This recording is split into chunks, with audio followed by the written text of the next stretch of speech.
ಓಂ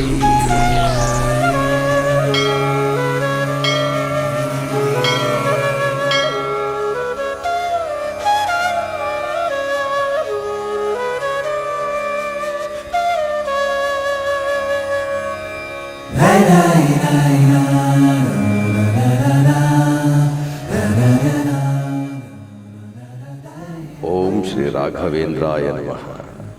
ಜಪಿತಾದ್ಭಾವಿತಾನ್ ನಿತ್ಯಭಿಷ್ಟಾರ್ಥಾಸ್ಯುರ್ನ ಸಂಶಯಃ ಹಂತು ನಃ ಕಾಯಜಾನ್ ದೋಷಾನಾತ್ಮಾತ್ಮೀಯ ಸಮುದ್ಭವಾನ್.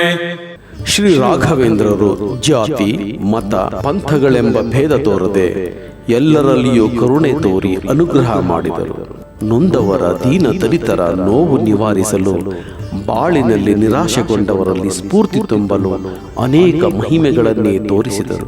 ಅನಾಥರಿಗೆ ಆಶ್ರಯ ನೀಡುವುದರ ಜೊತೆಗೆ ತಮ್ಮ ಬದುಕು ಬರಹಗಳಿಂದ ಸಮಾಜದ ಅನೇಕ ನ್ಯೂನತೆಗಳನ್ನು ತಿದ್ದಿ ಜನರನ್ನು ಸನ್ಮಾರ್ಗಕ್ಕೆ ತಂದರು.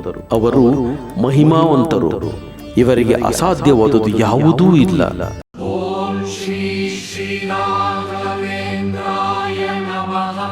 ಆದರೆ ಕೆಲವು ಕುಹಕಿಗಳು ಗುರುರಾಯರ ಮಹಿಮೆಯನ್ನು ತಿಳಿಯದೆ ಅವರನ್ನು ಪರೀಕ್ಷಿಸಲು ಬಯಸಿದರು.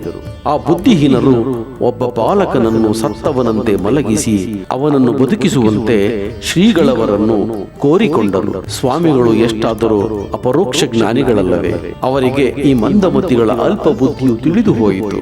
ಅವರಿಗೆ ಬುದ್ಧಿ ಕಲಿಸಬೇಕೆಂದು ಆ ಬಾಲಕನನ್ನು ಪರೀಕ್ಷಿಸಿದಂತೆ ಮಾಡಿದರು. ಅವನು ನಿಜವಾಗಿಯೂ ಸತ್ತಿರುವನೆಂದು ಅವನನ್ನು ಬದುಕಿಸುವುದು ಅಸಾಧ್ಯವೆಂದು ತಿಳಿಸಿದರು.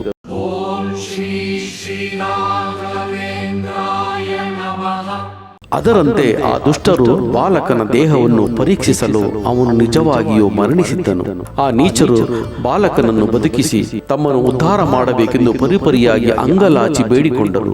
ಆದರೆ ಉಪ್ಪು ತಿಂದವರು ನೀರು ಕುಡಿಯಲೇಬೇಕು ಎಂಬಂತೆ ತಪ್ಪು ಮಾಡಿದವರು ದಂಡ ತೆರಲೇಬೇಕಾಯಿತು. ಅವರು ಹುಡುಗನನ್ನು ಬದುಕಿಸಿಕೊಳ್ಳಲಾಗಲಿಲ್ಲ. ಇದರಿಂದ ಮಹಾತ್ಮರ ಜೊತೆ ಎಂದಿಗೂ ಹುಡುಗಾಟ ಸಲ್ಲದು ಎಂಬ ಮಾತು ಸತ್ಯವಾಯಿತು.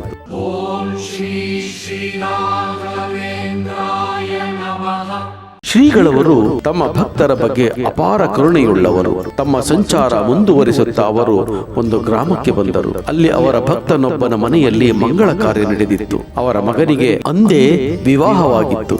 ಮಾರನೆಯ ದಿನ ಬೆಳಿಗ್ಗೆ ಮಗ ಮನೆಯಲ್ಲೇ ಓಡಾಡುತ್ತಿದ್ದಾಗ ಬಾಗಿಲ ಚೌಕಟ್ಟು ತಲೆಗೆ ಬಡಿದು ರಕ್ತಸ್ರಾವದಿಂದ ಅವನು ಮರಣಿಸಿದನು.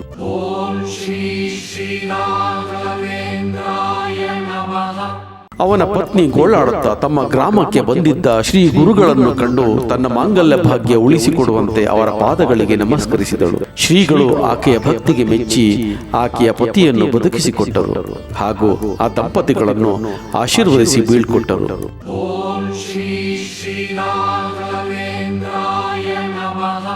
ಅಲ್ಲಿಂದ ಮುಂದೆ ಶ್ರೀಗಳು ಸವಣೂರಿಗೆ ಬಂದರು. ಸವಣೂರು ಒಂದು ಮುಸಲ್ಮಾನ ಸಂಸ್ಥಾನವಾಗಿತ್ತು.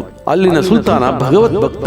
ಅವನಿಗೆ ಖಂಡೇರಾಯನೆಂಬ ದೈವ ಭಕ್ತನಾದ ಬ್ರಾಹ್ಮಣ ಮಂತ್ರಿ ಇದ್ದನು. ಅಲ್ಲಿಗೆ ಶ್ರೀ ಗುರುಗಳು ಬಂದಿದ್ದರು. ಆ ದಿನವೇ ನವಾಬನ ಮನೆಯಲ್ಲಿ ಇದ್ದ ಒಬ್ಬನೇ ಮಗನು ಹಾವು ಕಚ್ಚಿ ಮರಣಿಸಿದ್ದನು. ವೈದ್ಯರು ಮಾಡಿದ ಎಲ್ಲ ಔಷಧೋಪಚಾರಗಳು ನಿಷ್ಪ್ರಯೋಜಕವಾಗಿತ್ತು.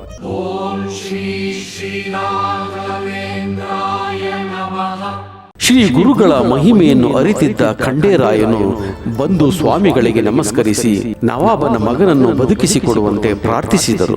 ಸ್ವಾಮಿಗಳು ಅರೆಕ್ಷಣ ಯೋಚಿಸಿ ಬಾಲಕನಿಗೆ ಅಪಮೃತ್ಯು ಬಂದಿರುವುದನ್ನು ತಮ್ಮ ತಪಶಕ್ತಿಯಿಂದ ತಿಳಿದರು. ಜಾತಿ ಮತಗಳನ್ನು ನೋಡದೆ ನವಾಬನ ಮನೆಗೆ ಬಂದು ಬಾಲಕನ ಮೇಲೆ ಶಂಖೋದಕವನ್ನು ಪ್ರೋಕ್ಷಿಸಲು ಅವನು ನಿದ್ದೆಯಿಂದ ಎಚ್ಚರಗೊಂಡವನಂತೆ ಎದ್ದು ಕುಳಿತನು.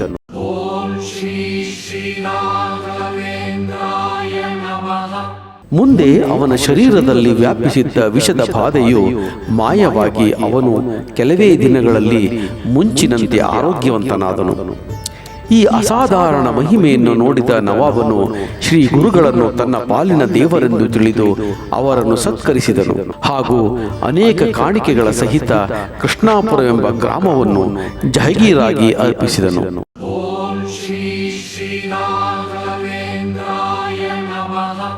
ಶ್ರೀಗಳವರ ಪ್ರಯಾಣವು ಶಿಷ್ಯ ವೃಂದದೊಂದಿಗೆ ಸಿರಸಂಗಿ ಕಡೆಗೆ ಸಾಗಿತು. ಅವರು ಹೋದಲ್ಲೆಲ್ಲ ಅವರ ಅಮಾನುಷ ಮಹಿಮೆಯು ಲೋಕ್ಯವೇದ್ಯವಾಗುತ್ತಿತ್ತು. ಸಿರಸಂಗಿ ದೇಸಾಯಿಗೆ ಸ್ವಾಮಿಗಳ ವಿಷಯದಲ್ಲಿ ಕೀಳು ಭಾವನೆ ಇತ್ತು. ಅವನು ತನ್ನ ದುಷ್ಟ ಗೆಳೆಯರ ಮಾತು ಕೇಳಿ ಸ್ವಾಮಿಗಳನ್ನು ಪರೀಕ್ಷಿಸಲು ಒಂದು ಒನಕೆಯನ್ನು ಚಿಗುರಿಸಿ ಹೂವು ಹಣ್ಣು ಬಿಡುವಂತೆ ಮಾಡಲು ಕೇಳಿಕೊಂಡನು.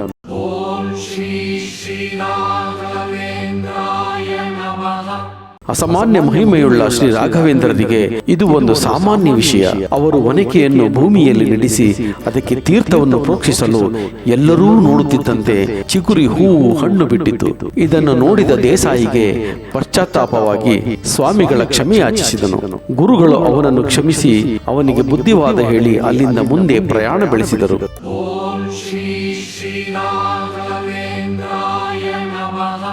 ಶ್ರೀಗಳು ಪಂಡರಾಪುರಕ್ಕೆ ಬಂದು ಅಲ್ಲಿ ಶ್ರೀ ಪಾಂಡುರಂಗ ವಿಠಲನನ್ನು ಸಂದರ್ಶಿಸಿದರು. ಬರುವಾಗ ದಾರಿಯಲ್ಲಿ ಒಂದು ಚಮತ್ಕಾರದ ಘಟನೆ ನಡೆಯಿತು. ಇವರ ಶಿಷ್ಯ ವೃಂದದಲ್ಲಿ ಒಬ್ಬ ಶಿಷ್ಯನು ತನ್ನ ಪತ್ನಿ ಸಹಿತ ಸ್ವಾಮಿಗಳ ಜೊತೆಯಲ್ಲೇ ಬರುತ್ತಿದ್ದನು. ಆಕೆ ತುಂಬು ಗರ್ಭಿಣಿ. ಮಾರ್ಗ ಮಧ್ಯೆ ಅವಳಿಗೆ ಪ್ರಸವ ವೇದನೆ ಉಂಟಾಗಿ ನೀರು ನೆರಳಿಲ್ಲದ ಒಂದು ಬೆಂಗಾಡಿನಲ್ಲಿ ಮಗುವಿಗೆ ಜನ್ಮವಿತ್ತಳು.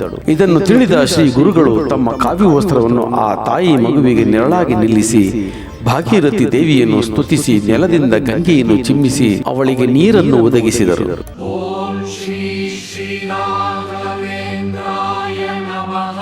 ಪಂಡರಾಪುರದಲ್ಲಿ ಶ್ರೀಗಳು ಒಂದು ಛತ್ರದಲ್ಲಿ ಉಳಿದುಕೊಂಡರು. ಅಲ್ಲಿನ ಚಂದ್ರಭಾಗಾ ನದಿಯಲ್ಲಿ ಸ್ನಾನಾಕ್ಷಿಗಳನ್ನು ಮುಗಿಸಿಕೊಂಡು ಶ್ರೀ ಮೂಲರಾಮನನ್ನು ಪೂಜಿಸಿ ದೇವಾಲಯದಲ್ಲಿ ವಿಠಲನನ್ನು ಆರಾಧಿಸಿ ಬ್ರಾಹ್ಮಣರು ಸುವಾಸಿನಿಯರಿಗೆ ಅನ್ನ ಸಂತರ್ಪಣೆ ಮಾಡಿಸಿದರು.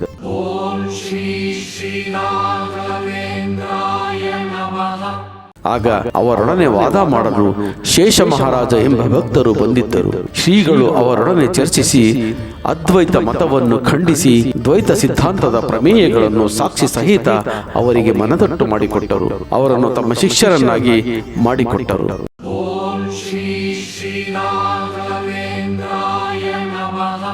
ಹೀಗೆ ಮಂತ್ರಾಲಯದ ಮಹಾಮಹಿಮ ಮಹಾನ್ ತಪಸ್ವಿ ಗುರು ಸಾರ್ವಭೌಮ ಗುರು ರಾಘವೇಂದ್ರ ಸ್ವಾಮಿಗಳು ಭೌತಿಕವಾಗಿದ್ದಾಗಲೂ ಬೃಂದಾವನದಲ್ಲಿ ಸಶರೀರವಾಗಿ ಧ್ಯಾನದಲ್ಲಿ ಈಗಲೂ ಮಗ್ನರಾಗಿರುವಾಗಲೂ ತನ್ನ ನಂಬಿದ ಸಜ್ಜನ ಭಕ್ತ ಕೋಟಿ ವೃಂದಕ್ಕೆ ಪ್ರತಿದಿನವೂ ಒಂದಲ್ಲ ಒಂದು ಪ್ರತ್ಯಕ್ಷವಾಗಿ ಇಲ್ಲವೇ ಪರೋಕ್ಷವಾಗಿ ಒಳಿತನ್ನುಂಟು ಮಾಡುತ್ತಲೇ ಬಂದಿದ್ದಾರೆ, ಬರುತ್ತಲೂ ಇದ್ದಾರೆ. ಹೀಗೆ ಶ್ರೀ ಗುರುರಾಯರ ಲೋಕ ಕಲ್ಯಾಣದ ಮಹತ್ ಕಾರ್ಯಗಳು ಸಜ್ಜನ ಭಕ್ತರ ಮೇಲೆ ಮುಂದುವರಿಯಲಿ. ಎಲ್ಲರೂ ಸುಭಿಕ್ಷೆಯಿಂದ ಶಾಂತಿಯಿಂದ ಯಾವ ಜಾತಿ ಮತ ಭೇದ ಭಾವ ತಾರತಮ್ಯವಿಲ್ಲದೆ ಅಹಿಂಸೆಯಿಂದ ಸದೃಢ ಸಮಾಜ ಕಟ್ಟೋಣ. ಮತ್ತೊಮ್ಮೆ ಶ್ರೀ ಗುರುರಾಯರ ಅನುಗ್ರಹ ಆಶೀರ್ವಾದ ಕೃಪೆ ಎಲ್ಲರಿಗೂ ಸಿಗಲಿ ಎಂಬುದೇ ನಮ್ಮ SGRS ಎಂಟರ್ಟೈನ್ಮೆಂಟ್ ಯೂಟ್ಯೂಬ್ ಚಾನೆಲ್ನ ಮಹದಾಶಯ. ಸರ್ವೇ ಜನ ಸುಖಿನೋ ಭವಂತು. ಜೈ ಶ್ರೀ ಗುರು ರಾಘವೇಂದ್ರಾಯ ನಮಃ.